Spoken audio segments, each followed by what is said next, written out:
saya minta kesediaan Pastor Walda untuk membuka kita Oh, dalam doa. baik, kita berdoa. Bapak di surga, terima kasih untuk waktu kesempatan kau berikan dalam kehidupan kami.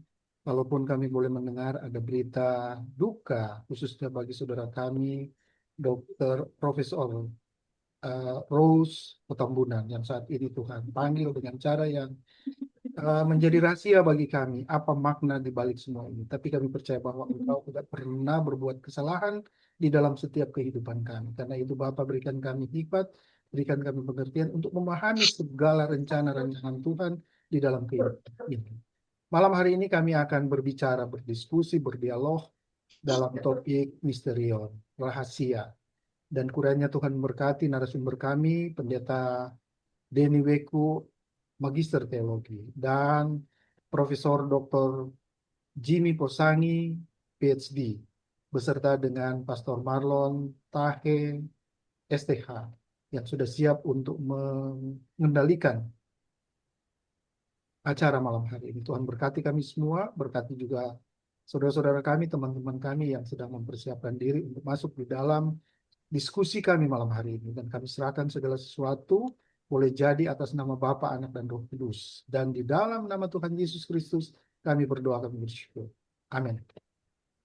Amin. Ya, baik. Terima kasih Pastor Walda Kris Tangkilisan. Memang ini tema yang luar biasa malam hari ini, kalau saya boleh katakan seperti itu, karena tanpa bukan suatu kebetulan bahwa ketika kita membicarakan sesuatu yang misteri, ternyata di awal kita sudah diperhadapkan dengan peristiwa kebakaran yang misteri, ya. Dan ada seorang penulis buku namanya Abraham Park. Dia mengatakan bahwa misteri itu adalah suatu rahasia yang tersembunyi, yang tidak dapat dimengerti oleh hikmat manusia, kecuali Allah menyingkapkannya. Jadi ketika Allah membukakan, maka kita semua akan memahaminya. Selama Allah tidak membukakannya, hikmat manusia tidak dapat menggapainya. Dan seorang eh, tua yang dari Amerika, ya kalau saya boleh katakan begitu, karena dia umurnya kurang lebih 101 tahun. Dia berkata bahwa masa lalu ialah sejarah, masa sekarang adalah anugerah, tetapi hari esok itu adalah sebuah misteri. Oleh sebab itu, nikmatilah. Nah, malam hari ini kita akan menikmati berkat-berkat ilahi lewat perbincangan kita yang luar biasa di kesempatan ini. Dan karena itu saya akan memberikan kesempatan yang pertama untuk Prof. Jimmy Posangi yang akan Ya, menyampaikan materi. Diharapkan tidak terlalu panjang supaya kita bisa berdialog secara aktif. Silakan, Prof.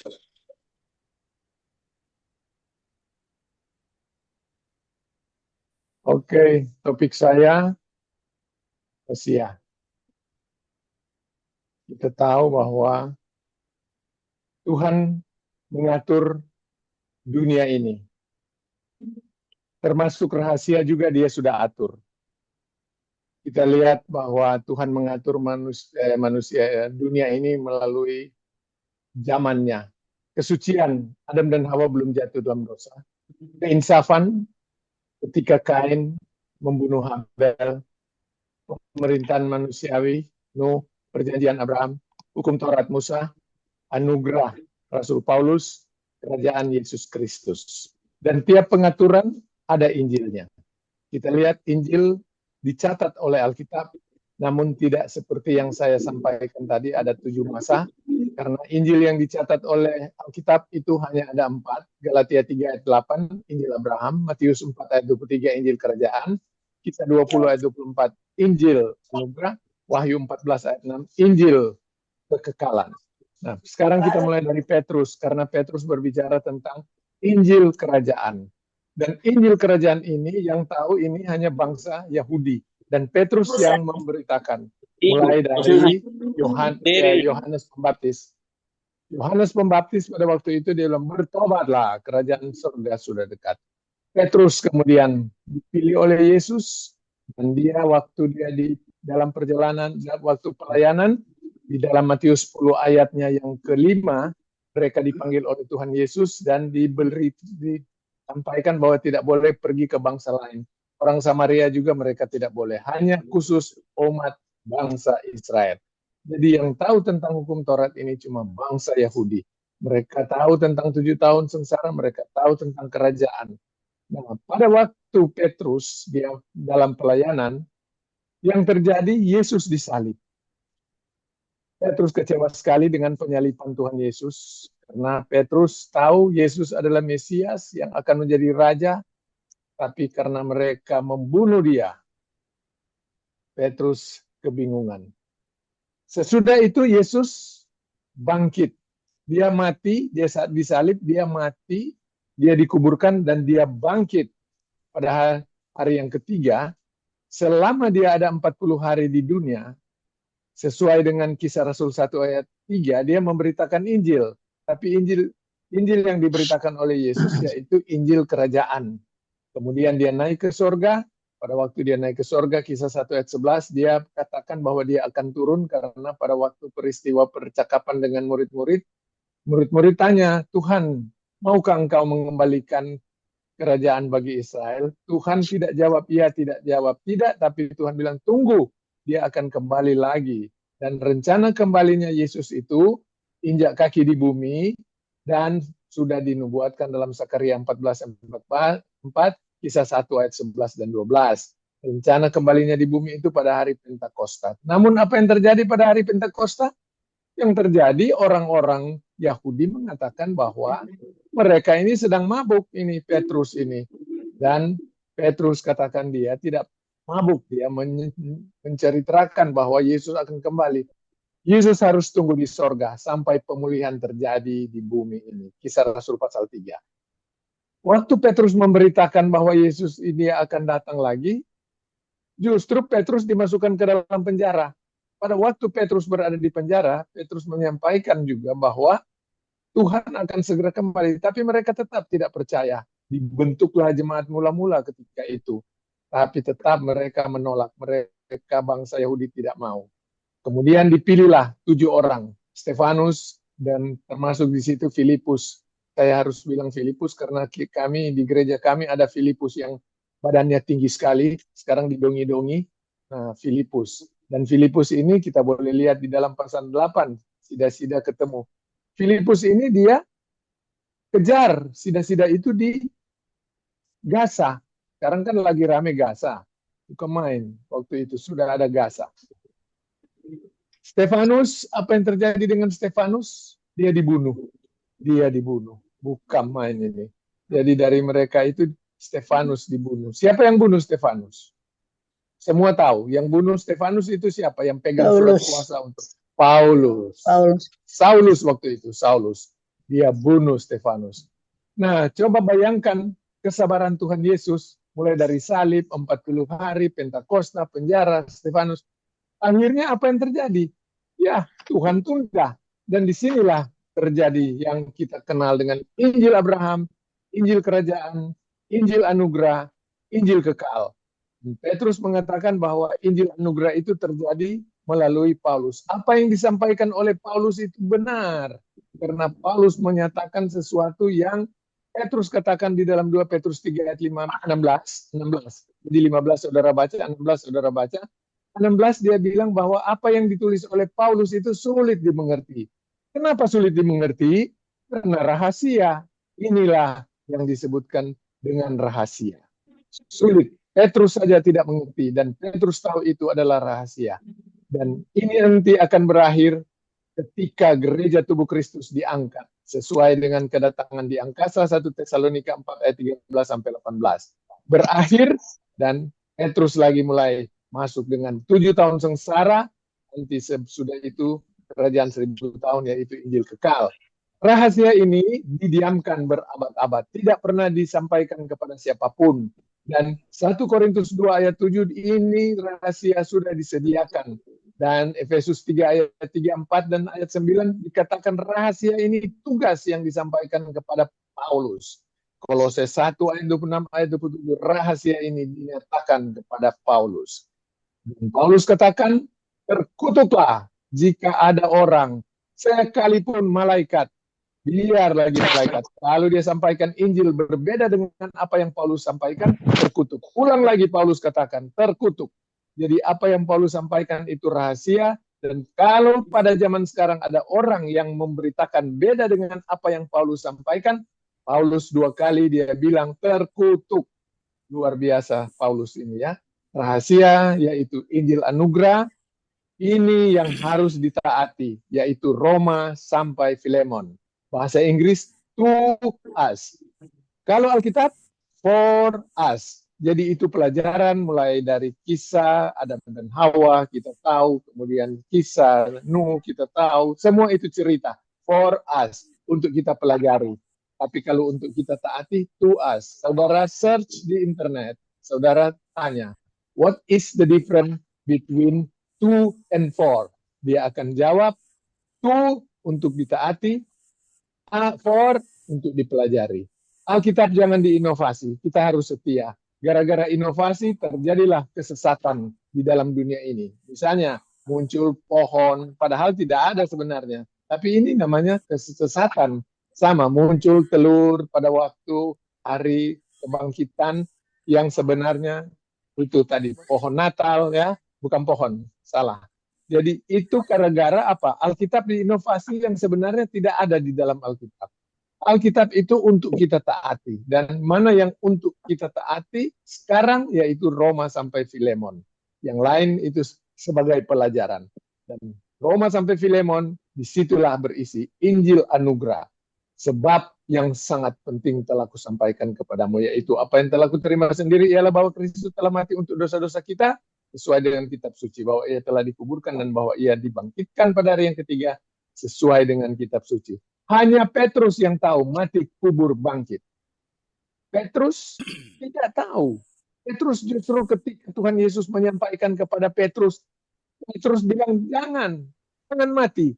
Matius 16 ayat 21, Matius 17 ayat 22, Matius 20 ayat 19. 3 kali Tuhan Yesus katakan mati kubur bangkit. Petrus bilang jangan terjadi. Akhirnya apa? Tuhan Yesus katakan, hanyalah engkau iblis. Petrus dibilang iblis oleh Tuhan Yesus. Karena Petrus tidak tahu tentang mati kubur bangkit. Bagaimana dengan murid-murid lain? Lukas 18, 31 sampai 3, mereka juga tidak tahu. Tapi mereka diam-diam. Karena itu adalah rahasia. Dan rahasia itu kita harus pelajari. 2 Timotius 2 ayat 15, belajar. Dan tidak boleh malu. Apa yang kita tidak malu? Memberitakan Injil, mati kubur bangkit. Dan harus bagi dengan tepat. Apa tuh bagi dengan tepat? Ortotomeo. Mana itu? Roma sampai Filemon. Kalau itu untuk ditaati, yang lain itu untuk dipelajari. Jadi rahasia ini yang disampaikan oleh Paulus. Spodaso, an epaskuntos, ortotomeo. Kalau tidak tiga ini, di luar 2 Timotius 2 ayat 15, lihat ayat 16 sampai 18. Apa yang Paulus katakan? Omong kosong, tidak suci, menambah kefasikan, perkataan seperti kanker, menyimpang dari kebenaran, mengatakan kebangkitan telah terjadi. Yang terakhir Paulus katakan, merusak iman. Jadi kalau tidak spodaso, tidak enpaskuntos, tidak ortotomeo, ini yang saudara boleh lihat. Bukan saya yang sampaikan ini, tapi Paulus yang sampaikan, yang diilhamkan oleh Allah. Ini adalah tulisan yang diilhamkan oleh Allah. Tuhan Allah katakan, omong kosong tak suci, menambah kefasikan, perkataan seperti kanker, menyimpang dari kebenaran, mengatakan kebangkitan telah terjadi, merusak iman. Jangan campur. Dunia sekarang, teologi campur. Mereka mencampur adukan antara Petrus dengan Paulus. Akhirnya apa? Mereka tidak membagi dengan tepat. Mereka katakan Matius, Markus, Lukas, Yohanes ditulis untuk kita juga. Padahal itu untuk orang Yahudi. For us, pelajaran. Bukan to us. Bukan untuk kita taati. Jadi kita harus tahu, jangan campur. Untuk Injil yang disampaikan Petrus berbeda dengan Injil yang disampaikan Paulus. Kisah 2 ayat 38, Petrus katakan apa? Bertobat. Baptis. Sesudah itu baptis apa? Terima pengampunan dosa. Sesudah terima pengampunan dosa, baru terima Roh Kudus. Tapi kalau Paulus, apa yang Paulus katakan rahasia?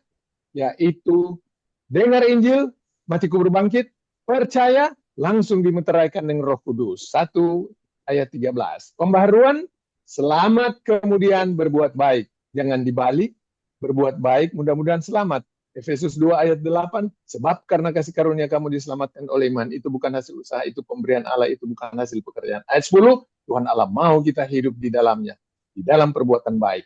Jadi selamat, masuk sorga dulu, baru berbuat baik. 2 Timotius 3 ayat 15-17, masuk sorga dulu, baru berbuat baik.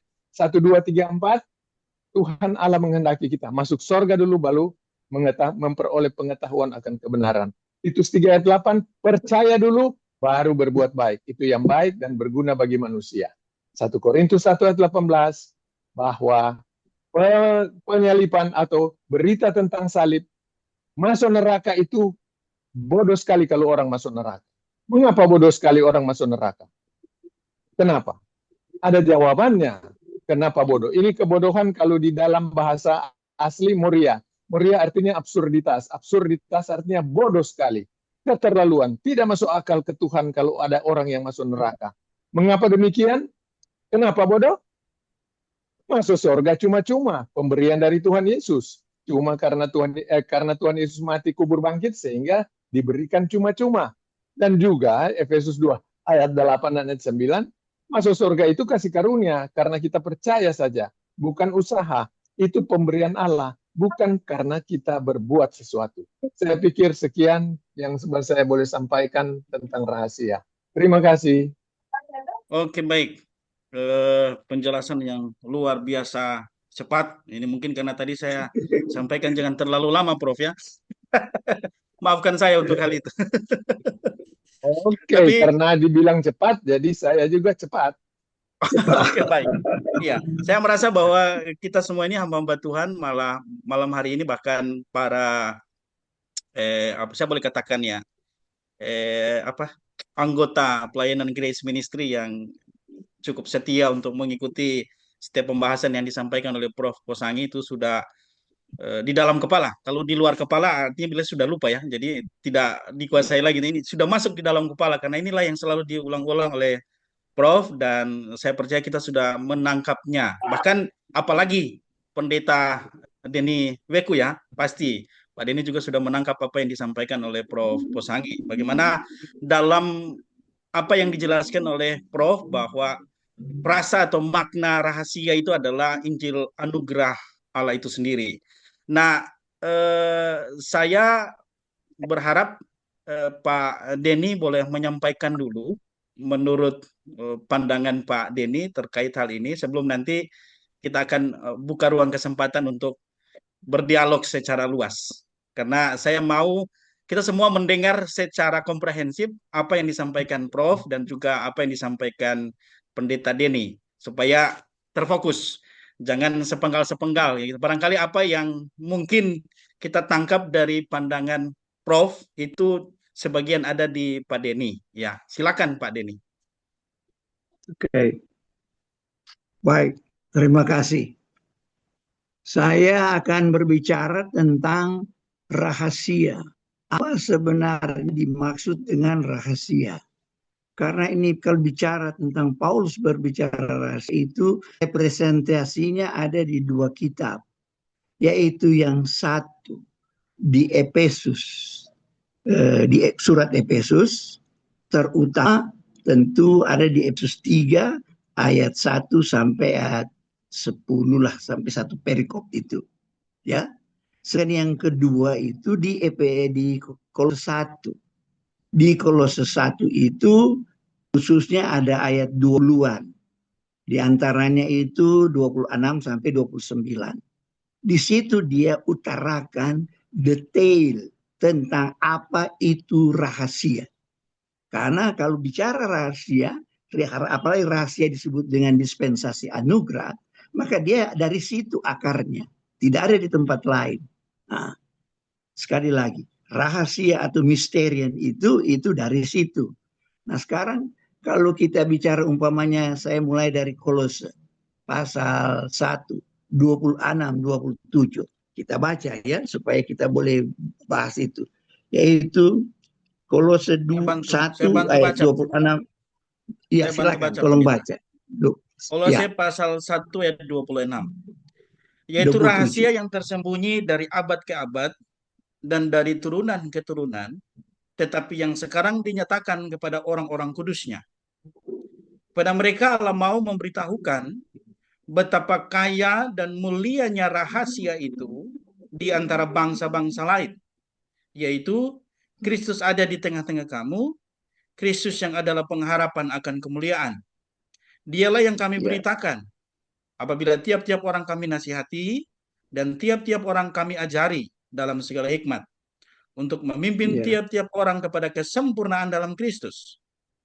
Itulah yang ya, kuusahakan dan kupergumulkan dengan segala tenaga sesuai dengan kuasanya yang bekerja dengan kuat di dalam aku. ya. Jadi DP istilah rahasia itu dikaitkan dengan Kristus. Jadi rahasia Kristus. Ya. Rahasia Kristus itu apa? Nah, itu dibahas di sini. Rahasia Kristus itu yang pertama, yaitu rahasia menyangkut kualitas daripada berita tentang Kristus. Atau disebut juga kekayaan tentang Kristus. Itu rahasia. Nah, rahasia, kenapa dia rahasia? Karena kalau baca ini perikop ini, karena untuk mengerti rahasia atau kualitas kekristenan yang Kristus berikan itu, tidak akan sempurna kita. Kita boleh perkatakan, kita boleh sebut, kita boleh ajar. Tetapi untuk kita pahami secara sempurna itu tidak mungkin. Nah, akan tidak sempurna pemahaman kita tentang rahasia kekayaan Kristus. Kita boleh utarakan dengan kata-kata, tetapi untuk kita menyatakan itu secara kebenaran penuh, itu sangat sulit. Kenapa? Karena kita masih tetap orang berdosa. Tapi kita tahu itu. Ini masalahnya rahasia Kristus, quality of what Christ done, itu yang kerjakan, itu dia sangat luar biasa. Kita boleh sekali lagi ketahui, kita boleh rumuskan dari rahasia kematian, kebangkitan, kemudian yaitu bagaimana karya Roh Kudus yang bekerja di dalam kita. Tapi sekali lagi itu tetap akan berbentuk suatu yang disebut dengan rahasia Kristus. Jadi rahasia ini dikenakan kepada Kristus, bukan dikenakan pada program, tetapi perbuatan Kristus implikasi daripada kerja Kristus di dalam Roh Kudus melalui kita. Itu sebabnya disebut rahasia. Kenapa rahasia? Karena sulit kita mengungkapkan ini. Kita boleh perkataan, tapi sekali lagi sulit. Jadi mesti telah baik-baik ini surat Kolose tentang apa arti rahasia Kristus. Tidak pernah ada rahasia tentang ini. Tidak. Rahasia Kristus di situ. Sama dengan, sekarang kita buka lagi di dalam Efesus, ya, yaitu kalau boleh mesti didapat supaya juga tidak kita hilang, ya, dari ayat 3 ayat 1. Nah, apa-apa, ini orang Andurga sudah baca, tapi saya bilang mesti baca terus, karena saya ingat waktu saya studi, lalu dosen saya bilang baca terus, tidak boleh pakai tafsiran, tidak boleh pakai buku lain-lain, tetapi baca ini Alkitab, cuma itu Alkitab. Saya tanya berapa kali baca, kita saudara dulu kita baca ini dia bilang baca terus, jadi tidak ada batas baca. Maka saya baca, dia sendiri bilang ini profesor, kalau nggak baca, nggak akan dapat dia mengerti di situ. Apa dong? Itu rahasia. Makanya kita baca terus. Maka itu tidak apa-apa saya suruh baca lagi, kita tolong baca. Efesus pasal 3 dari ayat 1 ya pendeta? Ya, ayat 1 saja. Sampai Itulah ayat berapa ini dia? 12 ya. Ya. Oke deh. Oke, saya baca sampai ayat 13. Oh, 13 lah, iya. Oke. Itulah sebabnya aku ini, Paulus, orang yang dipenjarakan karena Kristus Yesus, untuk kamu orang-orang yang tidak mengenal Allah. Memang kamu telah mendengar tentang tugas penyelenggaraan kasih karunia Allah yang dipercayakan kepadaku karena kamu, yaitu bagaimana rahasianya dinyatakan kepadaku dengan wahyu, seperti yang telah kutulis di atas dengan singkat. Apabila kamu membacanya, tunggu dulu, stop dulu situ. Jangan dulu ayat 3 dulu. Jadi ayat 3 itu rahasia sudah disebutkan di atas. Sebab nanti kita mau balik ke atas. Apa tuh rahasia di atas? Oke, terus. Oke. Maaf ya, saya salah tadi. Oke, baik, terima kasih. Apabila kamu membacanya, kamu dapat mengetahui daripadanya pengertianku akan rahasia Kristus. Berhenti. Jadi rahasia Kristus, pengetahuan tentang rahasia Kristus. Kembali kita kepada istilah, bukan rahasia ABC, tetapi rahasia Kristus. Apa itu terus lagi? Ya. Yang pada zaman angkatan-angkatan dahulu tidak diberitakan kepada anak-anak manusia, tetapi yang sekarang dinyatakan di dalam roh kepada rasul-rasul dan nabi-nabinya yang kudus. Stop. Jadi ini rahasia Kristus tidak dinyatakan kepada Paulus saja. Pada rasul-rasul, pada nabi-nabi waktu itu. Perhatikan ini ayat ya. Jadi bukan dinyatakan kepadaku, kepada rasul-rasul dan kepada nabi-nabi. Oke, terus. Nah. Yaitu bahwa orang-orang bukan Yahudi karena berita Injil turut menjadi ahli-ahli waris dan anggota-anggota tubuh dan peserta dalam janji yang diberikan dalam Kristus Yesus.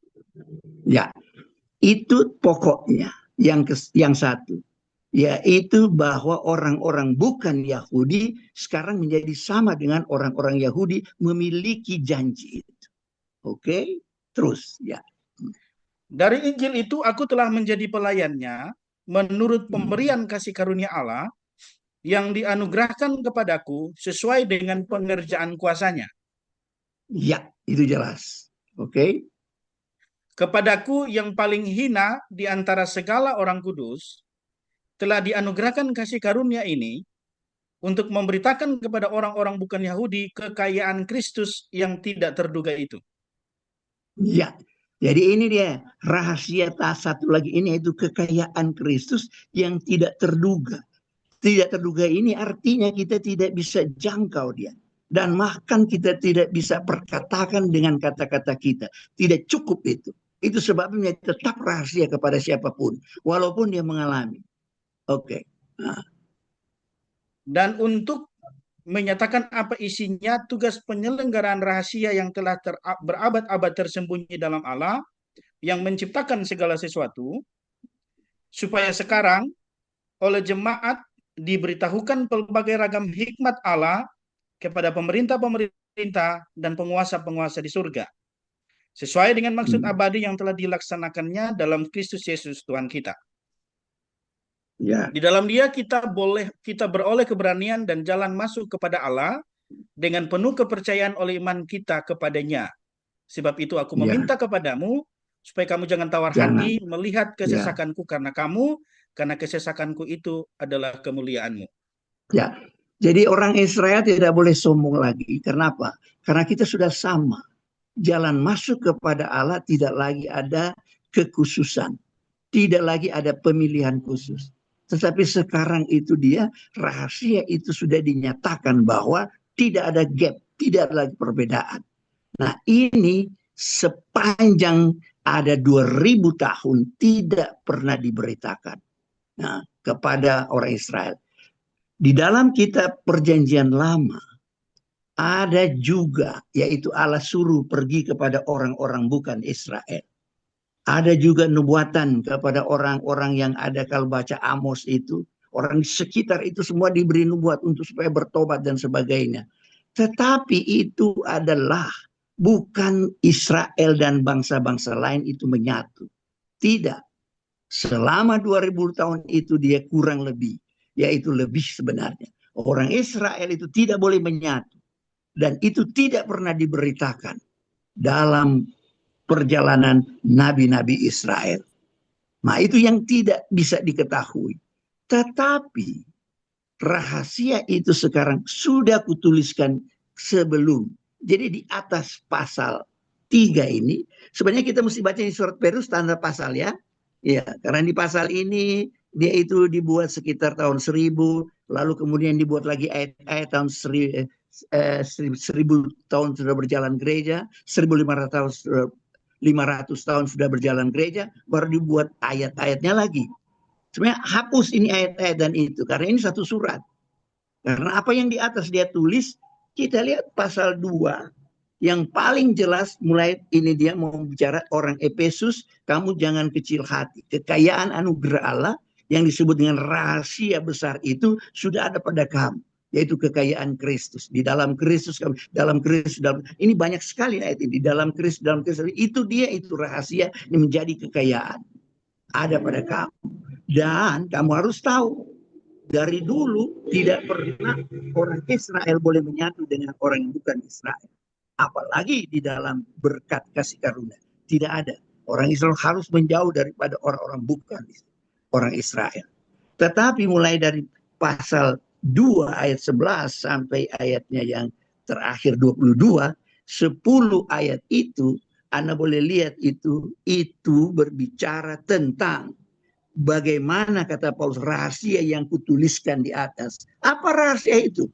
Sekarang orang-orang Yahudi sama dengan orang-orang bukan Yahudi. Allah tidak lagi membedakan. Siapa lebih dulu tahu ini? Apakah Paulus atau Petrus? Rahasia bahwa kita sudah dipersatukan. Tidak ada gap lagi. Tidak ada lagi perpisahan. Sekarang menjadi satu di dalam Kristus. Karena Kristus mati, Kristus bangkit, Kristus naik ke surga, duduk di sebelah kanan, baca surat Ibrani. Maka dia memerintah dari sana untuk semua orang. Saat ini juga. Dan itu tidak lagi ada Israel. Tidak lagi ada bukan Israel. Karena Allah sendiri yang mengelompokkan Israel dan non-Israel. Dan ini berjalan hampir 2000 tahun. Lebih dari 2000 tahun. Berjalan itu program ini. Atau berjalanlah ini tugas penyelenggaraan ini. Tapi kemudian di dalam Kristus mati, bangkit, dan duduk di segar surga itu, maka semua diperintahkan sebagai satu warga kerajaan, satu pemerintahan.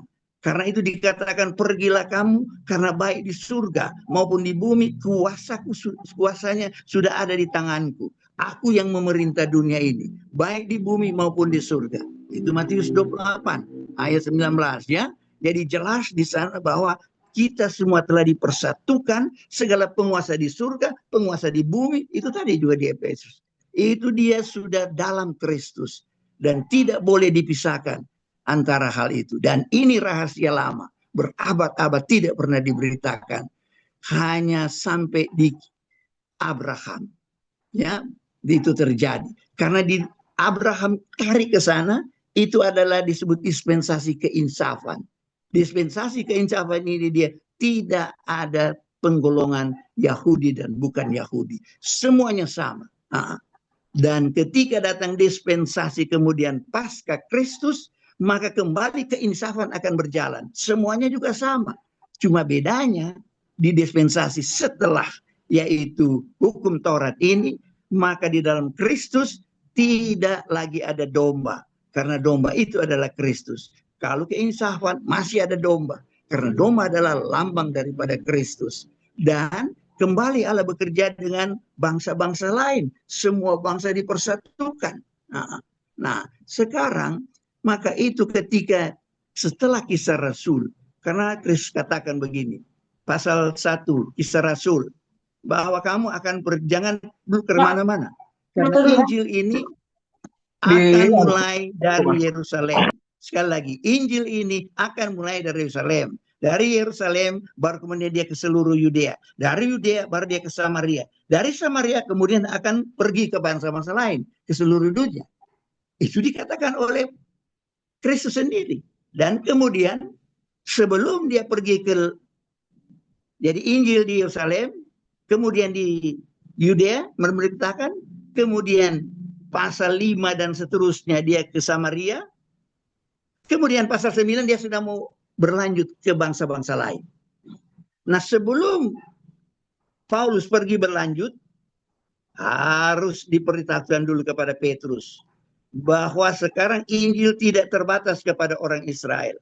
Injil itu mau berloncat kepada bangsa-bangsa lain.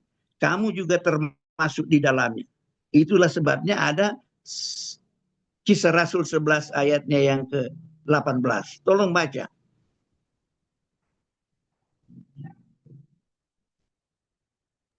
Kisah Rasul 11 ayat 18.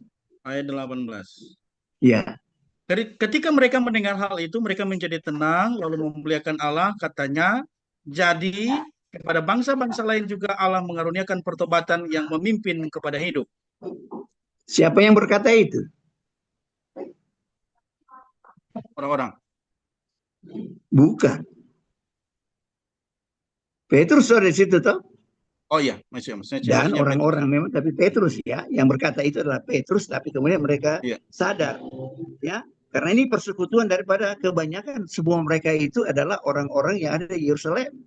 Oh kalau begitu sekarang ini tidak lagi hanya bangsa Israel, ya tidak. Sekarang bangsa-bangsa lain juga, mereka juga akan mendapatkan yaitu perlakuan yang sama dari Allah. Tidak lagi ada beda. Dan sekarang karena itu diberitakan dari pasal 11 itulah kemudian maka berperanlah Rasul Paulus.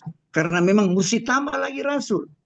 Itu sebabnya ada Roma pasal 11 ayat 14. Aku ini Rasul untuk bangsa-bangsa bukan Yahudi, sama dengan Petrus Rasul untuk orang-orang Yahudi. Dengan ke-12 Rasul itu, kedua Rasul ini akan pergi spesifikasi kepada latar belakang orang Yahudi, sedangkan Rasul Paulus lebih banyak kepada orang-orang yang bukan Yahudi, tapi juga ada orang-orang Yahudi.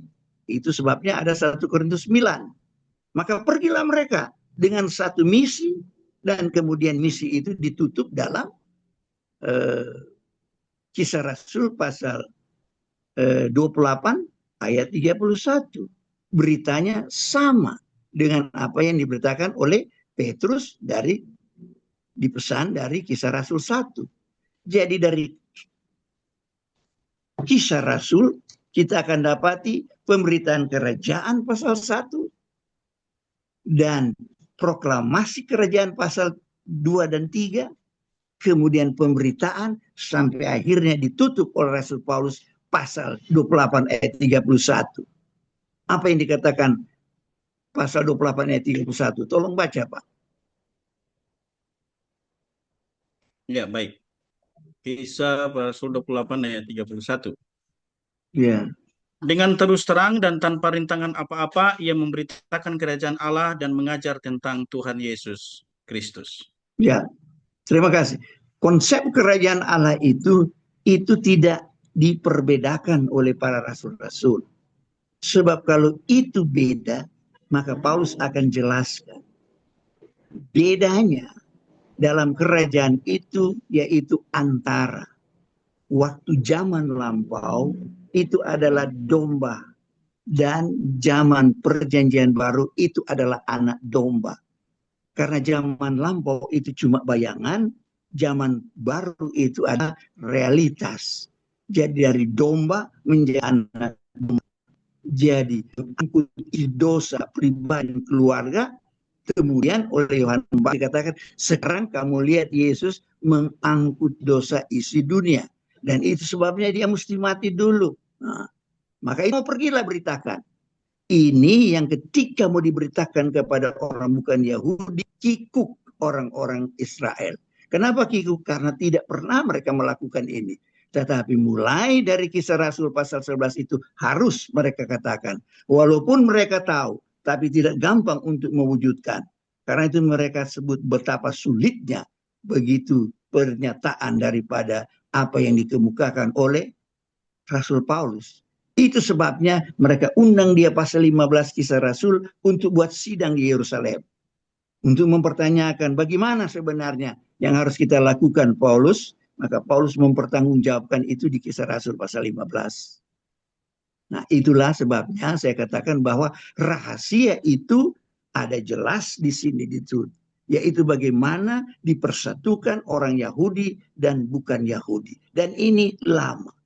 Maka itu saudara-saudara, lebih kalau kita bagi juga boleh dispensasi kesucian, itu hanya di Taman Eden, tapi dispensasi keinsafan, dia kemudian sampai di dispensasi penebusan atau redemption historical. Itu panjang sampai Yesus datang. Kemudian kita akan datang kepada keinsafan kembali. Tidak ada hukum sekarang. Paulus tidak mengajarkan hukum kepada kita. Karena hukum itu adalah Kristus sendiri. Anda di dalam Kristus berbuatlah. Kata Agustinus, kalau ada kasih, ada Kristus, ada kasih, berbuat saja apa itu tidak dosa. Itu terkenal sekali statement itu. Dan kenapa begitu? Karena kita sekarang tidak di bawah hukum apapun.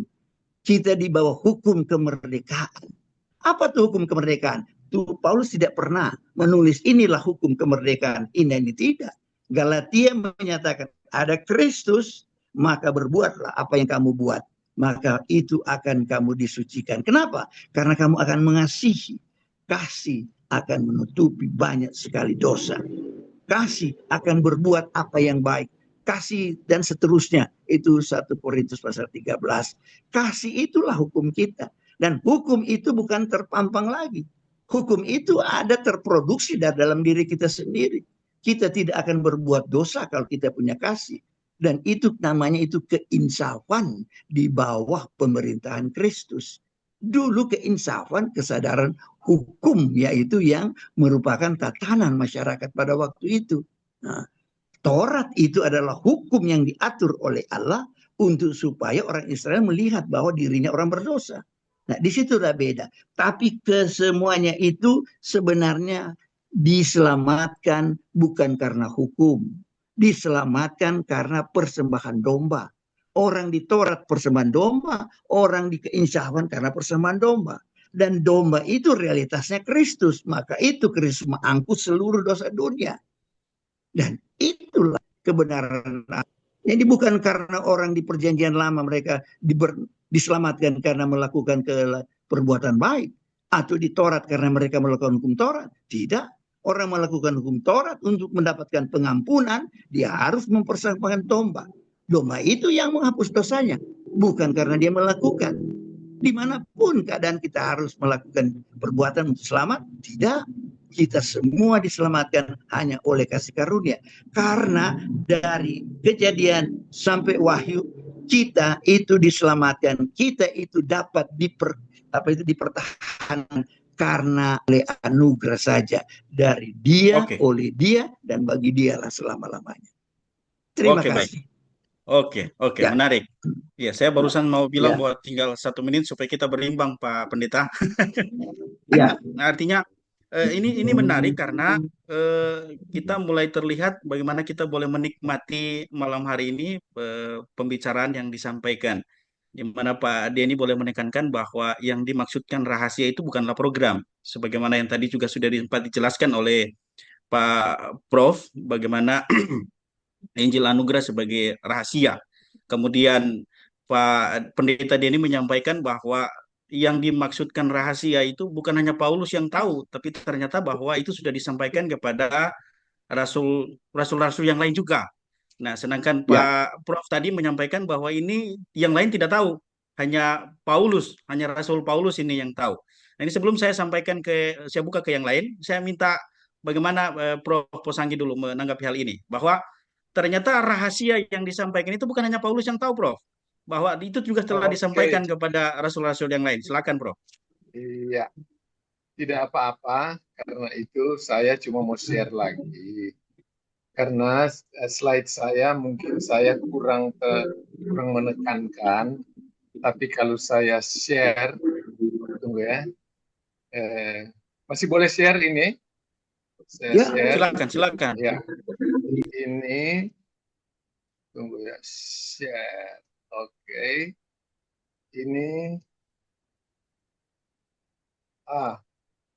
mudah-mudahan bisa share. Tidak jadi partisipan. Boleh kelihatan enggak ya? Layarnya sudah muncul tapi sudah di mundur layar aja. terakhir ini, Prof. Panah mundur aja. Oh, tunggu. Nah, itu dia. Oh, sini. Ya. Apakah Petrus tahu tentang rahasia? Boleh baca. Matius 16, Matius 17, Matius 20. Tiga kali Tuhan Yesus katakan. Iya. Matius 16 ayat. Oke, Matius 16 ayat 21. Matius 16 ayat 21. Sejak waktu itu, Yesus mulai menyatakan kepada murid-muridnya bahwa ia harus pergi ke Yerusalem dan menanggung banyak penderitaan dari pihak tua-tua, imam-imam kepala, dan ahli Taurat, lalu dibunuh dan dibangkitkan pada hari ketiga. Ya. Coba Petrus bilang apa? 22. Tetapi Petrus menarik Yesus ke samping dan menegur dia, katanya, Tuhan, Kiranya Allah menjauhkan hal itu. Hal itu sekali-kali takkan menimpa engkau. Jadi Petrus tidak setuju kalau Yesus mau dibunuh, mati kubur bangkit, dia tidak mau. Baca terus, Yesus bilang apa ke dia? Maka 23. Yesus berpaling dan berkata kepada Petrus, "Enyahlah iblis, engkau Iblis, suatu batu engkau sandungan. suatu batu sandungan bagiku, sebab engkau bukan memikirkan apa yang dipikirkan Allah, melainkan apa yang dipikirkan manusia." Oke, jadi 3 kali Tuhan Yesus katakan kepada Petrus. Coba sekarang kita lihat murid-murid. Lukas 18. Lukas 18. 18 Ayat 31 ayat sampai 31. 34. Sampai Oke, 34. saya baca, Prof. Ya. Yesus memanggil ke-12 muridnya, lalu berkata kepada mereka, "Sekarang kita pergi ke Yerusalem, dan segala sesuatu yang ditulis oleh para nabi mengenai anak manusia akan digenapi. Sebab ia akan diserahkan kepada bangsa-bangsa yang tidak mengenal Allah, diolok-olokkan, dihina, dan diludahi. Dan mereka menyesal dan membunuh dia. Dan pada Bunuh, hari ketiga, ia akan bangkit. bangkit. Akan tetapi mereka sama sekali tidak mengerti semuanya itu. Tidak mengerti, tidak mengerti. Arti perkataan itu tersembunyi bagi mereka, dan mereka tidak tahu apa yang dimaksudkan. Itu. Jadi kita lihat bahwa ke-12 rasul tidak tahu tentang mati, kubur, bangkit. Jadi rahasia itu nanti dibukakan pada Paulus. Mati, kubur, bangkit. Dan berita sekarang, Yesus mati untuk menghapus dosa, dikuburkan untuk tidak lagi mengingat dosa dan kesalahan mereka. Di dalam Kolose 2 dikatakan disunat, bukan yang dikerjakan oleh manusia. Dan yang terakhir, dia bangkit karena dia Tuhan Allah. Kemudian dia naik ke sorga, dia sediakan tempat. 2 Korintus 5 ayat 1. Karena kami tahu. Makanya saya kalau memberitakan Injil, saya tanya, percaya Yesus? Ketika dia bilang percaya, saya tanya, kalau mati kemana? Dia bilang, mudah-mudahan ke sorga. Saya bilang, pasti neraka. Karena 2 Korintus pasal 5 ayat 1 jelas sekali. Karena kami tahu. Jadi kalau tidak tahu berarti tidak percaya. Jika kemah tempat kediaman kita di bumi ini dibongkar, Allah telah menyediakan tempat di sorga bagi kita. Suatu tempat kediaman yang kekal, yang tidak dibuat oleh tangan manusia. Itu saja sebenarnya rahasia itu yang mati kubur bangkit. Terima kasih. Iya, Prof. Ya, ini baik. Luar biasa penjelasannya. Tapi apakah bisa kemudian Prof menyinggung sedikit, karena ternyata sebelum Yesus mati, dan sebelum Yesus harus diperhadapkan untuk diolok-olok sebagaimana yang Yesus sampaikan tadi, Petrus kemudian melarang. Tetapi setelah itu kemudian Petrus menerima langsung bahwa tidak ada lagi perbedaan ketika dia harus berjumpa dengan Cornelius. Apakah itu juga Ya, masih tetap dalam kondisi rahasia? Begitu, Prof? Petrus sudah mengerti. Petrus Ya. sudah mengerti.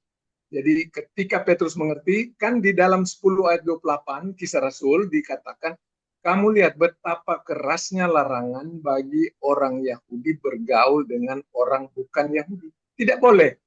Namun sesudah itu dia lihat bahwa Roh Kudus juga diberikan kepada orang bukan Yahudi.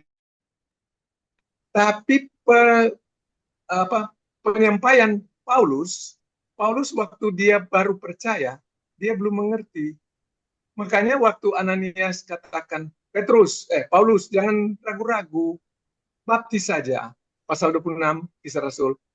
Paulus menerima, dan Paulus mula-mula memberitakan, yaitu bertobat. Paulus memang mula-mula bilang bertobat, karena Paulus juga dia menerima berita itu secara progresif. Paulus tidak sekaligus gedebuk, dia terima itu. Sehingga dia bilang di dalam Kisah Rasul 26 ayat 20, tetapi mula-mula aku memberitakan kepada orang-orang Yahudi di Damsyik, di Yerusalem, dan di seluruh tanah Yudea, dan juga kepada bangsa-bangsa lain bahwa mereka harus bertobat. Karena Paulus belum mengerti. Waktu dia dibaptis oleh Ananias, dia terima baptisan itu. Karena dia belum tahu. Kalau dia sudah tahu apa yang dia tulis kepada orang di Korintus, 1 Korintus pasalnya yang ke-1 ayat 17, aku diutus bukan untuk membaptis dia, tentu dia bilang kepada Cornelius, kepada Ananias, Ananias, saya tidak mau, aku tidak mau. tapi dia menerima. Jadi itu yang dimaksud dengan rahasia progresif. Dia bertahap datangnya, tidak gedebuk.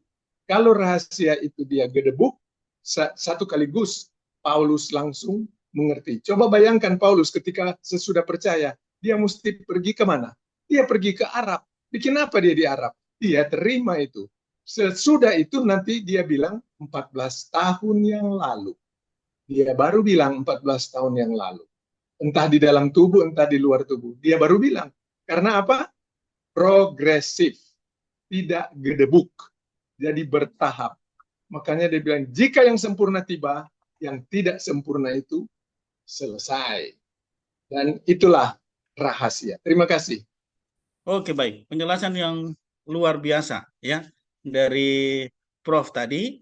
Tetapi ada sedikit juga nih Prof. Karena tadi juga sudah sedikit panjang disinggung oleh Pendeta Denny Weku berkaitan dengan apa yang disampaikan Pak Denny Weku berkaitan bahwa yang dimaksud rahasia itu bukan program, Prof. Bagaimana kira-kira Prof menanggapi hal ini? Kalau misalnya Kristus itu, jadi saya dengar tadi bahwa yang rahasia itu Kristus. Tapi kalau rahasia itu Kristus, jelas Petrus dan 12 murid sudah mengerti. Tapi karena rahasia itu bukan Kristus, rahasia itu program, sehingga 12 rasul, bahkan Petrus mengatakan, janganlah hal itu terjadi. Sehingga Yesus katakan, "Enyalah engkau iblis, engkau tidak mengerti pikiran Tuhan." Itu. Jadi saya bilang bahwa rahasia itu program Injil anugerah. Sehingga Paulus mengatakan, jika ada orang yang memberitakan Injil, walaupun dia malaikat, berbeda dengan apa yang telah kuberitakan. Apa yang Paulus beritakan? Mati kubur bangkit. Karena Petrus tidak pernah bilang mati kubur bangkit. Petrus tidak tahu. 12 murid juga tidak tahu.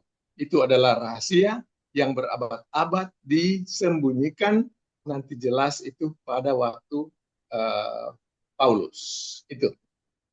Oke, baik. Terima kasih, Prof.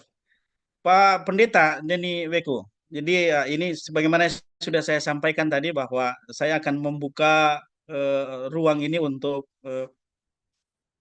para peserta Zoom kita di malam hari ini. Tapi supaya adil, karena tadi juga saya sudah memberikan kesempatan kepada Prof untuk menanggapi apa yang Pendeta sampaikan. Apakah Pendeta juga akan menanggapi hal itu? Oke, saya berikan kesempatan Pak. Ya, silakan. Kita harus ingat ya, kita mesti konsisten dengan Alkitab. Kalau kita percaya Alkitab, berita utama Alkitab itu adalah salib. Itu semua gereja setuju itu. Semua teolog setuju itu. Dan salib ini bukan rahasia. Pemberitaan tentang salib sudah dari kitab Kejadian. Hampir semua teolog, termasuk teolog anugerah setuju itu. Karena saya juga mengajar dulu teologi anugerah kan, bahwa salib itu sudah dari Kejadian diberitakan. Kalau sampai ada orang tidak paham antara kalangan orang Israel, bukan karena itu berbentuk rahasia, tetapi karena kebodohan mereka. Tidak bisa memahami bahwa Mesias itu akan datang sebagai raja, tapi juga Mesias itu adalah akan menjadi anak manusia. Dan dia akan dibantai, disembelih. Jelas sekali dari kitab Yesaya. Nah, itu tidak ada rahasia. Kalau mereka, murid-murid pada waktu itu, tidak memahami itu kelainan mereka dan kebodohan mereka. Karena itu bukan rahasia. Salib itu sudah menjadi suatu nubuatan sejak dari jauh-jauh sebelumnya sekali lagi. Itu pertama ya. Jadi kalau mereka berbicara tentang Matius itu, mereka pertahankan Yesus hidup, mereka itu sedang melawan apa yang telah dinyatakan, bukan apa yang dirahasiakan. Yang sudah dinyatakan, mereka tidak mengerti. Lalu mereka melawan itu. Enyahlah kamu iblis. Kamu itu tidak memikirkan tentang apa yang dinubuatkan Alkitab. kamu lebih memikirkan tentang dirimu, kamu hanya memikirkan Mesias itu adalah raja, dan kamu punya pikiran raja itu seperti kamu lihat, yaitu Daud, atau seperti kamu lihat sekarang Herodes. Bukan itu saya. Saya itu raja pertama akan datang dulu untuk menebus kamu. Maka itu saya selalu menyatakan jangan beritakan yang heboh-heboh. Karena nanti toh kamu semua tidak akan percaya. Karena aku akan mati dulu. Nah, jadi sebenarnya Tuhan tahan itu berita spektakuler. Jangan beritakan siapa-siapa. Saya menyembuhkan ini, saya menyembuhkan ini. Karena nanti juga kamu akan menyangkali saya kok. Karena saya akan datang kepada kematian, tapi kamu semua menjadi bodoh. Kamu tidak mengerti akan kematian itu yang sudah dimuatkan jauh sebelumnya. Jadi tidak ada orang yang percaya bahwa Yesus akan mati karena mereka percaya Yesus itu akan memberi hidup selamanya, dalam arti memberi roti dan sebagainya. Maka itu sejak itu banyak murid tinggalkan Yesus. Oke, jadi dalam kematian itu kebangkitan bukan rahasia. Yesus ajarkan kepada mereka 3 kali pemberitaan tentang aku mesti mati dulu. Tetapi pada hari ketiga aku bangkit. Apakah itu rahasia? Tidak. Itu justru diajarkan, tapi otak mereka tidak lagi terhisap atau termakan dengan pengajaran Yesus, lebih kepada hal-hal duniawi. Oke, tapi yang stres ini itu bukan rahasia begitu. Ya, jadi kemudian kalau kemudian bilang hanya Paulus lebih dulu tahu, tidak. Yang lebih tahu kemudian, oh kalau begitu baru kami mengerti mengapa dia harus buat ini dan ini dan ini. Oh, kalau begitu Yesus harus mati dulu. Itu yang menjadi pemberitaan dari Petrus kemudian. Nah, jadi Petrus punya pemberitaan setelah Pentakosta, yaitu setelah kebangkitan, adalah Yesus itu mati. Maka dia itu yang harus tebus kamu. Maka digali kemudian perjalanan untuk melakukan itu. Jadi itu bukan rahasia. Rahasia sekali lagi kita harus konsisten dengan surat itu. Yang menunjukkan rahasia itu Efesus dan Galatia. Dua-duanya berbicara sama. Tentang penyatuan orang Yahudi dan bukan Yahudi. Saya kira itu yang perlu saya tambahkan untuk counter yang tadi. Terima kasih. Oke, baik. Iya, baik. Terima kasih Pak Pendeta.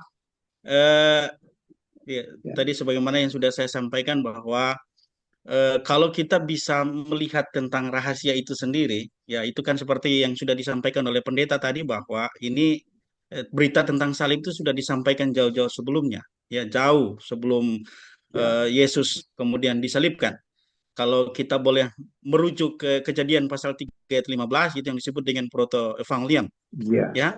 Nah, tetapi kan persoalannya adalah apakah di dalam konteks itu nama Yesus atau Kristus itu sudah terungkap secara terang benderang? Tentu tidak. Karena Yahudi sendiri atau orang pada waktu itu, bahkan Rasul Paulus sendiri tidak melihat itu secara terang benderang bahwa yang dimaksud dengan benih dari perempuan itu adalah Yesus itu sendiri. Dan bahkan kalau kita boleh jujur, sampai sekarang pun mereka tidak menerima bahwa benih yang dimaksudkan dalam Kejadian pasal 3 ayat 15 itu adalah Yesus itu sendiri yang sudah datang.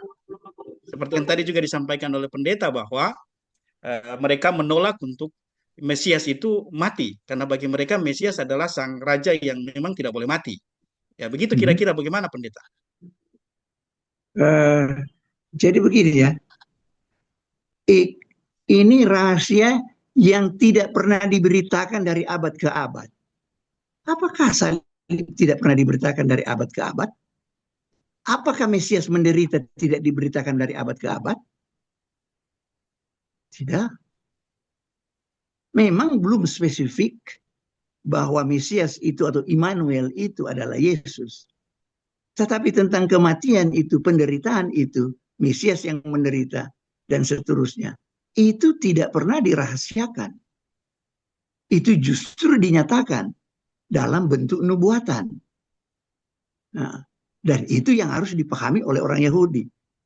Cuma mereka karena keduniawian tidak melihat tentang penderitaan. Lebih melihat kepada kemesianisan rajanya. Nah, disitulah mereka mengalami kekaburan. Tapi bukan berarti karena itu rahasia pada mereka. Tidak, mereka tidak bisa menyelami itu. Nah, jadi itu berbeda. Nah, kalau rahasia itu artinya tidak pernah diberitakan. Kan di Efesus 3 yang tidak pernah diberitakan kepada angkatan-angkatan yang lalu. Mana Kristus tidak pernah diberitakan kepada angkatan-angkatan yang lalu? Ya. Karena dia pakai rahasia Kristus, bukan lagi rahasia Yesus. Rahasia Kristusnya rahasia orang yang dijanjikan itu. Rahasia orang yang akan diurapi itu. Karena begini ya, istilah Kristus, apa sih istilah Kristus? Istilah Kristus itu artinya nanti ada Raja Israel, tetapi yang mau mengurapi dia itu bukan lagi nabi. Yang mengurapi dia adalah Allah sendiri. Nah, itulah berbeda daripada raja-raja Israel yang diurapi oleh para nabi. Tetapi kalau bilang Kristus itu akan diurapi oleh raja. Khotbah di Pentakosta. Pentakosta itu orang bingung dengan ketuaan Roh Kudus. Tidak pernah memperhatikan apa isi khotbah. Isi khotbah itu perhatikan di ayat 30-an ke bawah. Yesus yang kamu salibkan itu, dia itulah Nabi. Dia itulah Mesias. Dia adalah Kristus. Dia yang Allah jadikan Tuhan dan Kristus. Itu di mana? Diambil dari Mazmur 110. Apa sih Mazmur 110? Bahwa ada orang yang duduk di sebelah kanan itu yang nanti dia diurapi oleh Allah. Nah, kapan dia diurapi? Waktu dia naik ke surga. Waktu dia naik ke surga, makanya Tuhan bilang, tunggu dulu, saya harus pergi dulu. Saya naik dulu, ketika saya naik, saya diurapi. Duduk di sebelah kanan. Itu Mazmur 10. Dia yang urapi itu, dia akan mencurahkan berkat. Itu yang dikhotbahkan Petrus. Mengertilah orang Israel. Kalau begitu dia yang Mesias. Iya, rupanya Mesias harus menderita dulu. Dan seterusnya. Nah, lebih paham mereka. Jadi perhatikan ini kata rahasia Kristus itu. Nah, ya, dia lebih dalam. Nah, jadi kita mesti lihat konteksnya semua dari situ. Ya, saya kira ya. Jadi sekali lagi dia sudah dinubuatkan ya, bukan dia dirahasiakan. Nah, terima kasih. Baik. Jadi ya ini memang menarik pendeta karena itu memang saya lihat sudah ada beberapa yang sudah coba menyalakan kameranya untuk mau coba bersuara ini ya. Karena yang pasti sudah menikmati pembicaraan kita di malam hari ini. Pak Prof juga sudah mulai siap dengan argumentasinya. Tapi tahan dulu Prof ya. Kita buka peluang untuk mereka yang sudah menyalakan kamera. Karena ini kita berdialog, berdiskusi, dan karena itu yang berbicara saya harapkan nanti aktifkan kamera. Jadi jangan hanya raise hand, tapi harus aktifkan kamera. Kalau boleh aktifkan kamera dan raise hand, itu sudah lengkap, itu lebih cepat. Dan di kesempatan ini yang aktifkan kamera dan raise hand yang pertama adalah Pak Johan Pandelaki. Karena itu saya persilakan. Di unmute dulu. Terima kasih dengan kesempatan pada malam hari ini. Prof. Posangi sudah mengemukakan pemahamannya mengenai rahasia dan Pak Denny Weku juga begitu. Tentu dua-dua punya latar belakang sendiri mempelajari mengenai rahasia ini.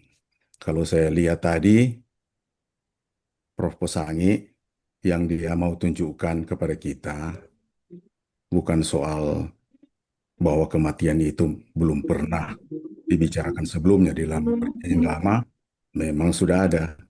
Yang dia maksudkan sebetulnya Injil pemberitaan di dalam program rahasia. Barangkali itu yang mau dikatakan Prof. Posangi, nah dia mengangguk. Memang itu dia kemukakan kalimat-kalimat pendek, ringkas, memang saya tahu cara beliau berkomunikasi, itu yang dia mau bilang, Pak Denny, yang memang sedikit berbeda dengan pemberitaan-pemberitaan pada program-program sebelumnya. Dan kalau Pak Denny Weku mengatakan tadi, rahasia itu nggak pernah mengenai program. Lalu kemudian membaca dari Efesus. Di antara yang dibaca itu adalah Efesus pasal 3 ayat 9. Saya membaca dari TB2. TB2. Kalau di dalam TB1, di situ kata oikonomia diterjemahkan tugas penyelenggaraan. Di sini, rencana atau plan untuk membuat semua orang melihat rencana rahasia. Kalau Pak Denny mengatakan tidak pernah ada dikatakan program rahasia, bagaimana menjelaskan dengan rencana rahasia yang telah berabad-abad tersembunyi dalam Allah yang menciptakan segala sesuatu. Kemudian Paulus mengatakan itu sekarang terbuka. Sebelumnya tersembunyi. Program, plan, rencana. Kecuali teman-teman kita di LAI sudah salah menerjemahkan kata ini. Sebelumnya mereka terjemahkan tugas penyelenggaraan. Sekarang rencana. Rencana bukan program. Nah, ini saja pertanyaan saya kepada Denny. Tolong jelaskan dulu. Kalau dia bukan program, ini apa? Silakan. Oke, baik. Saya rasa Pak Pendeta Denny sudah menangkap dengan jelas maksud dari Pak Johan Pandelagi. Silakan Pak Denny. Pak Boy nilai. Ya, silakan. Dan saya juga termasuk tim penerjemah, Boy. Jadi dari lingkungan UKIT di Manado dan Seminari Pineleng, saya salah satu penerjemah yang dipilih. Jadi ada bagian, cuma memang saya tidak kena di ayat itu sih, ada bagian. Jadi saya juga boleh berbicara soal penerjemahan. Kalau soal penerjemahan di situ, maka di situ adakah plan di situ? Atau itu adalah terjemahan yang sedikit bebas dari yang kebetulan mendapatkan kesempatan untuk menerjemahkan itu. Di situ kan hanya dibicara tentang oikonomos itu atau oikonomia. Ya, oikonomia itu kan rahasia. Tidak ada rahasia situ. Ada. Oikonomia cuma yaitu penyelenggaraan. Dalam bahasa Yunani bunyinya he oikonomian to misteriu. Baca tuh, dibaca teksnya. Oh iya, tapi maksudnya bukan di oikonomia. Oikonomia lain lagi. Tidak ada plan itu, ya. Kalau misteri. Pak Wilmar yang pintar soal bahasa itu di sini. Oke, kita dengar Pak Pendeta Denny dulu, Pak Johan, Pendelaki ya, biar kita. Jadi kalau di sini itu dia bukan plan of the oikonomia, tetapi dia yaitu oikonomia, penyelenggaraan, yang saya terjemahkan bahasa Indonesia penata layanan atau administration, itu kok dia paling tepat, atau juga stewardship, tapi yang paling dekat dengan bahasa kita sebenarnya itu administration, itu dia. Nah, dispensasi boleh, tapi kalau mungkin orang situlah, orang Amerika sana lah sedikit juga, kalau bukan Amerika lagi, Inggris lah, daripada Amerika, Inggris barangkali. Tapi kalau kita bicara itu administration itu jadi pelayanan yang teratur. Jadi itu dan administrasi, orang manajemen pasti tahu, atau ekonomi. Administration, ministry daripada penataan daripada ministry. Administration itu. Nah, sekarang tidak ada di bulan plan, tetapi bagaimana itu diselenggarakan. Apa itu yang sudah mereka lakukan? Yaitu bagaimana Allah mau yang Yahudi dan bukan Yahudi mereka dipersatukan. Nah, dan sekarang itu tidak boleh ada orang yang rasa minder bahwa mereka itu dari orang kelompok orang Efesus, orang Asia kecil. Tidak, sama. Baik orang Efesus maupun orang Yunani, orang Ibrani tidak perlu kita melihat ada pemisahan, ada kelebihan lagi. Itu. Jadi itu dia bukan lagi bicara plan, tetapi itu sesuatu yang menjadi satu kenyataan pada waktu itu. Nah, karena mereka sudah terima. Saya kira itu Sebentar kalau ya, dari segi bahasa. Pak. Sebentar Pak Johan. Pak Johan, sebentar. Kita dengar dulu biar sudah selesai Pak Pendeta Denny. Nanti saya akan kasih kesempatan untuk Pak Johan. Ya, saya Pak cuma mau Pendeta Denny tanya. sudah? Saya Oke, cuma mau tanya, ya. kata rahasia di Iya, iya. situ, Pak Denny mau terjemahkan apa? Kata rahasia, Oke. misteri di situ. Pak Denny mau terjemahkan. Rahasia. Diterjemahkan di Alkitab Jadi, rahasia. rencana Iya. rahasia. Nah, rencana apa? Rahasia. Rahasia penyelenggaraan. Rahasia penataan itu. Apa rahasia penataan itu yang sudah aku jelaskan sebelumnya? Maka itu kita mesti rujuk ke belakang. Lihatlah itu 11 sampai 20 dari pasalnya yang kedua. Itu yang dia tuh rujuk. Nah, jadi Oke, itu, oke, baik, karena itu Pendeta. memang Oke, baik. rahasia. Ah, Oke, iya, memang fokus kita adalah bukan bicara soal oikonomos ya. Memang kita malam hari ini konteksnya adalah rahasia, misteri. ya Dan memang rahasia. Ya, tidak bisa pungkiri bahwa di Efesus pasal 3 ayat 9 memang ada kata itu. Sehingga ya, memang itu ya. rahasia. Ya, jadi artinya saya berharap ini bisa berkembang. Pak Johan, saya akan berikan kesempatan untuk Pak John Pabisa ya. Ditahan dulu sedikit Pak John. Silakan Pak John, ini yang raise hand kedua mengaktifkan kamera. Ya, terima kasih. Kalau Pak Pendeta Dani Weku mengatakan bahwa rahasia itu tidak ada lagi pemisahan antara Yahudi dan non-Yahudi. Sampai di situ saja Pak ya definisinya. Ya. Itu yang Bapak definisikan kan? Ada Boleh? dua, Pak. Tunggu dulu. Ada dua, Pak. Ya, coba Pak definisinya yang mana? Yang pertama itu, rahasia Kristus itu mengenai kekayaan Kristus itu. Saya sudah jelaskan yang tadi. Baru kekayaan itu juga rahasia pemanggilan orang-orang yang bukan Yahudi menjadi satu dengan orang Yahudi. Oke. Dua hal itu Oke. di Kolose Cuma sampai di maupun situ di Pak ya definisinya. Ya. Ya. Bisa dibaca tidak Pak Efesus pasal 3 ayat 3 sampai 6? Hah? Tolong Pak. Saya akan baca, dibaca. saya akan baca. Pasal Ya. 3 ayat 6, ayat berapa Pak? Ayat 3 sampai 6 Efesus pasal 3. Kita mau mengklirkan dulu definisinya. Oke, ya. Saya membaca ulang. Yaitu bagaimana rahasianya dinyatakan kepadaku dengan wahyu, seperti yang telah kutulis di atas dengan singkat. Apabila kamu membacanya, kamu dapat mengetahui daripadanya pengertianku akan rahasia Kristus, yang pada zaman angkatan-angkatan dahulu tidak diberitakan kepada anak-anak manusia, tetapi yang sekarang dinyatakan di dalam roh kepada rasul-rasul dan nabi-nabinya yang kudus, yaitu bahwa orang-orang bukan Yahudi karena berita Injil turut menjadi ahli-ahli waris dan anggota-anggota tubuh dan peserta dalam janji yang diberikan dalam Kristus Yesus. Oke. Jadi rupanya definisi tadi tidak lengkap Pak Pendeta Dani Weku. Karena di situ ada bicara satu tubuh dan mendapat bagian dalam janji. Kalau Bapak cuma mengatakan bahwa Injil rahasia itu sepakat bahwa tidak pernah dinubuatkan sebelumnya, dan sekarang sudah tidak ada perbedaan lagi, tidak ada pemisahan antara Yahudi dan non-Yahudi, sebenarnya kalau kita lihat di Yesaya, saya lihat dulu ya, jangan sampai saya salah. Kalau kita lihat di Yesaya, Pak, sebenarnya sudah ada bicara itu ya.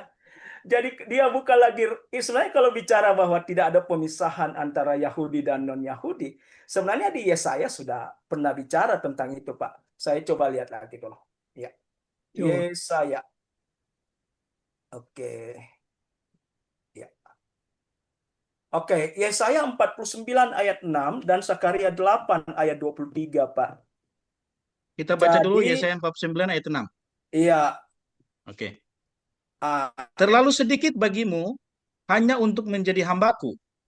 untuk menegakkan suku Yakub dan untuk mengembalikan orang-orang Israel yang masih terpelihara. Tetapi aku akan membuat engkau menjadi terang bagi bangsa-bangsa, supaya keselamatan yang daripadaku sampai ke ujung bumi. Ya, jadi kalau perluasannya nanti di Sakaria 8 ayat 23, Pak. Jadi kalau definisinya itu Zakaria. hanya bahwa tidak ada pemisahan lagi antara Yahudi dan non-Yahudi, maka kita menjadi tidak konsisten dengan misterion itu, Pak. Bahwa tidak pernah dibicarakan sebelumnya, tidak pernah disampaikan sebelumnya. Kalau definisinya cuma dibatasi seperti itu, maka sebenarnya Yesaya pasal 49:6 dan Sakaria 8 ayat 23 udah bicara tentang bangsa-bangsa lain juga, Pak. Gitu. Jadi memang ada beberapa pernyataan pernyataan atau pertanyaan penting yang harus dijawab jikalau kita cuma mengatakan bahwa Injil rahasia itu seperti itu. Jadi itu koreksi pertama, Pak ya. Jadi tolong dibaca Efesus pasal 3 tadi, lalu kemudian didalami lagi Yesaya dan seterusnya itu. Kemudian pertanyaan berikutnya adalah begini. Apakah Bapak Pendeta Daniweku berani tidak mengatakan bahwa tubuh Kristus, jadi penekanannya Pak ya, jadi harusnya ditambahkan satu tubuh Pak ya. Jadi definisinya harus ditambahkan satu tubuh Pak. Dan kalau bicara satu tubuh Kristus itulah yang tidak ada di sebelum-sebelumnya. Inilah yang kemudian menjadi pembeda. Kalau memang Bapak menganggap itu tidak perlu ada, maka pertanyaan yang muncul begini Pak, apakah Bapak Pendeta Daniweku berani mengatakan bahwa tubuh Kristus dalam Efesus pasal 1 ayat 22 sampai 23, 1 Korintus 12 ayat 13 itu hanyalah Israel yang diperluas? Jika iya, bagaimana konsistensi dengan Efesus pasal 2 ayat 15 yang jelas berkata bahwa Allah menciptakan satu manusia baru dari dua pihak, bukan sekadar mencampur keduanya. Demikian Pak Marlon, terima kasih. Oke, baik. Terima kasih. Ini perluasan yang sangat menarik dari Pak John Fabisa. Dan karena ini berkaitan dengan pertanyaan dan meminta tanggapan dari Pak Pendeta Denny, disilakan Pak Pendeta. Oke. Yang pertama, saya minta supaya Pak Walda tolong bagikan latar belakang daripada statement saya. Saya sudah buat satu tulisan mungkin 3 atau 4 halaman. Di sana termasuk tubuh Kristus dan sebagainya itu ada. Nah, pertanyaan-pertanyaan ini ada terjawab semua di situ. Jadi makanya saya bilang sebenarnya saya suka tulisan ini sudah disebarkan dulu. Cuma rupanya Pak Walda tidak menyebarkan. Sebentar tulisan Pak Pendeta tentang Denny. rahasia ini. Ya, sebentar, ada Pak sama Pak. Ya. Sebentar Pak Pendeta. Saya konfirmasi dulu ke Pastor Walda. Ya, Iya, sebentar. tanya dulu. Boleh Pak Walda? ya, tapi Pak Walda masih monitor? Iya, masih. Iya. Jadi apa yang disampaikan Pak Pendeta Denny tadi? Iya, kita segera Itu- siapkan ini. Oke. Oh, tapi kalau Apakah itu maksudnya Pak Pendeta di-share sekarang atau seharusnya di-share sebelumnya? mestinya sebelumnya. Kalau sekarang kan nggak mungkin mau baca panjang Oke, tuh. baik. Oh ya sudah. Oke. Harus sebelumnya, nah, supaya melengkapi saja. Oh ya. Iya, Mestinya tapi lebih apakah bagus kalau sudah ada maksud saya itu. begini Pak Pendeta, apakah Pak Pendeta bisa mencoba merangkum dalam beberapa bisa. kalimat apa yang Pak Saya Pendeta yang kalimat. sampaikan? Saya akan Oke, buat. silakan. Oke. Silakan. Saya berikan. Begini ya. Kita bedakan ini Allah membuat Israel dan bukan Israel menjadi satu. Dan Yesaya dan Amos. Dan jangankan Amos. Yunus Allah suruh pergi ke Nineveh, pergi ke Irak. Bangsa lain itu. Jangankan Yunus, mertua daripada Musa. Itu orang Midian. Itu ada Arabnya. Bahwa dia harus tahu tentang Allah. Malah dia menjadi pengajar daripada Musa dalam hal tertentu. Jadi Allah bekerja dengan bangsa lain Ya dari dulu juga. Walaupun spesialisasi hanya kepada orang Israel. Tapi bukan berarti Allah sudah membiarkan seutuhnya atau seluas-luasnya. Tidak. Ada bangsa yang sisa, Allah masih kerja. Itu sebabnya di Amos nubuat kepada bani ini, nubuat kepada bangsa ini, bangsa ini. Itu ada. Tapi itu berbeda dengan setelah Kristus yang disebut dengan yaitu Yahudi dan bukan Yahudi bisa menjadi satu. Nah, itu dia baru. Itu tidak pernah diberitakan. Yahudi dan Muslim menjadi satu.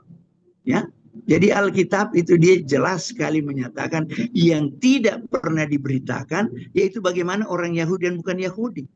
Karena yang Allah buat justru memilih orang Yahudi, memilih keturunan Abraham untuk memisahkan daripada bangsa yang lain. Dan mereka tidak boleh menyatu dengan orang-orang lain.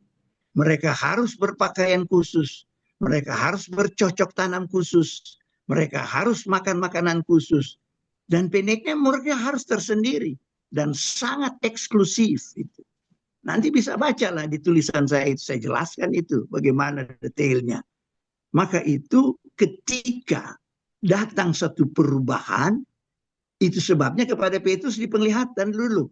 Sekarang Petrus makan yang sana. Wah, saya tidak pernah makan itu. Tidak, sekarang kamu harus makan. Nah, Petrus diinspirasikan bahwa Allah bilang sekarang kamu pergi ke Yope. Di Yope sana kamu bertemu dengan orang yang berkebangsaan Roma. Nah, dia nggak bisa pergi karena tidak boleh orang yang bukan Yahudi ke sana. Nah, tidak bisa itu. Tetapi kata Allah tidak. Sekarang kamu harus pergi. Nah, orang lain minta pertanggung jawab. Apa yang kamu bikin, Petrus? Kenapa kamu bikin seperti itu? Dia harus kasih tahu. Sekarang Allah bekerja bukan saja untuk orang Yahudi, tetapi rupanya Allah memberi kepercayaan kepada orang-orang lain.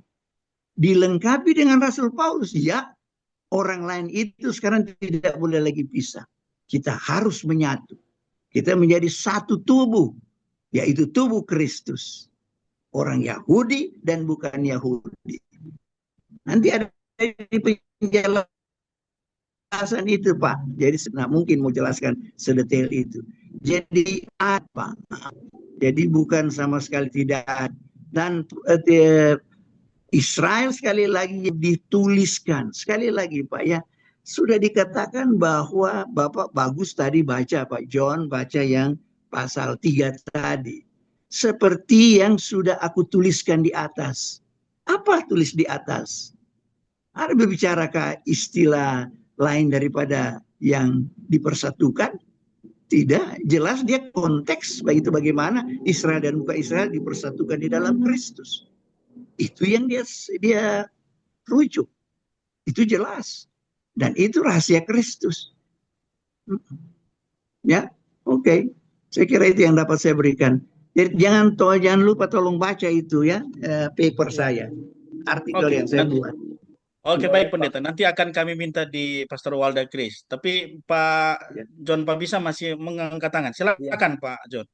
Iya, terima kasih Pak Pastor Marlon. Jadi begini Pak Dani, Pendeta Dani Weko. Saya kira kita sepakat, Pak, bahwa di masa sekarang itu tidak ada perbedaan antara bangsa Yahudi dan bukan Yahudi. Kita sepakat, Pak. Kita sepakat itu. Memang Injil Anugerah Allah begitu, tidak membedakan. Cuman persoalannya kedalamannya itu. Ketiga tidak membedakan itu, pondasinya apa? Itu kan sebenarnya persoalannya, Pak. Jadi kalau bicara tentang bahwa tidak ada perbedaan antara bangsa Yahudi dan non-Yahudi, kita sepakat, Pak. Itu sepakat itu, Pak. Karena memang Injil Anugerah Allah itu begitu. Tetapi di tidak beda itu karena mereka sudah berada sama-sama dalam satu tubuh. Namanya tubuh Kristus. Ini yang kemudian menjadi unik. Kedalaman dalam tubuh Kristus inilah yang membentuk itu apa gitu. Injil mana yang membentuk itu? Apakah Injil kerajaan atau Injil kasih karunia? Gitu, Pak. Kalau kita mengatakan yang membentuk tubuh Kristus itu adalah Injil Kerajaan, maka menjadi tugas kita adalah di mana Injil Kerajaan yang menjelaskan konsep satu tubuh Kristus itu. Pak, dari Kejadian sampai sebelum surat Rasul Paulus, tidak akan pernah kita temukan konsep satu tubuh dalam tubuh Kristus itu. Karena itu baru dinyatakan pada saat Rasul Paulus menerima pengwahyuan. Pengwahyuan yang Rasul Paulus terima itu, itulah yang kemudian dikenal sebagai Injil rahasia, Injil anugerah Allah. Jadi konsep pembangun sebutan tubuh Kristus, satu tubuh Kristus itu bukan pada berita yang lain, yaitu pada Injil kasih karunia Injil anugerah Allah. Jadi sebenarnya Pak Marlon tidak ada perbedaan kita. Kalau Pendeta Daniweko hanya bermain di tidak berbeda, itu sebenarnya nggak ada persoalan di antara kita. Tetapi persoalannya itu di kedalamannya. Injil mana yang membentuk konsep itu? Nah, ini yang perlu barangkali Pendeta Daniweko jelaskan. Satu tubuh Kristus itu dibentuk oleh konsep apa? Gitu. Demikian, terima kasih. Oke, baik. Ini lebih menusuk ke dalam ini, Pak Pendeta Denny. Ya. Jadi pernyataan Pak John Pabisa ini berkaitan dengan apa yang disampaikan tadi. Ya. Jadi Pak Pendeta saya rasa sudah menangkap apa maksud Pak. Ya. Ya, silakan. Silakan.